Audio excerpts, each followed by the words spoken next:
दृष्टिहीन साधु ने सबको सही पहचाना। शाही सवारी आ रही थी, लोग कतारबद्ध खड़े थे।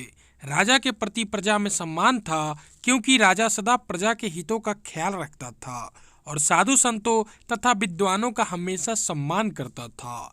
राजा की सवारी के आगे उसके वरिष्ठ अधिकारियों के रथ चल रहे थे और सबसे आगे पैदल सैनिक भीड़ की नियंत्रित कर रहे थे। इस भारी जनसमूह में एक दृष्टिहीन साधु भी खड़ा था। वह इस शाही सवारी के दृश्य को अनुभव करना चाहता था। चूंकि वह देख नहीं सकता था, इसलिए कतार से हटकर एक ओर खड़ा हो गया। जब बैंड बाजों की आवाज निकट आई तो एक सिपाही ने भीड़ से दूर हटो कहा।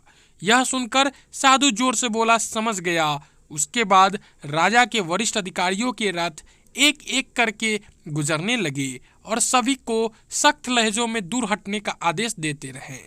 साधु हर बार जोर से बोलता, समझ गया।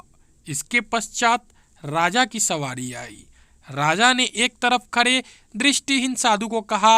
वह तत्काल रथ से उतरा और साधु के पास जाकर हाथ जोड़कर बोला, आपने इस भीड़ में आने का कष्ट क्यों किया महात्मा?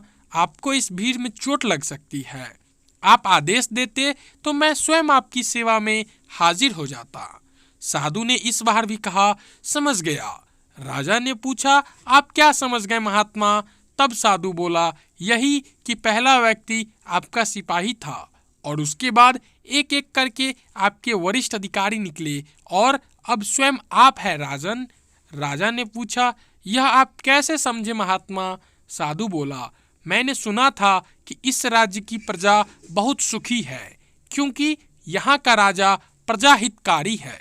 जब आपने इतने विनम्र तरीके से मेरे पास आकर मुझसे बात की तो मैं यह समझ गया कि आप अवश्य राजा ही होंगे, क्योंकि आप जैसे राजा के राज्य में ही प्रजा इतनी सुखी हो सकती है। इस कहानी का सार यह है कि ऊंचे से ऊंचा मुकाम हासिल कर लेने के बाद भी हमें अहंकार से दूर रहकर विनम्र बने रहना चाहिए। विनम्रता से हम सबका दिल जीत सकते हैं। विनम्रता से हम अपने शत्रुओं को भी अपना बना सकते हैं।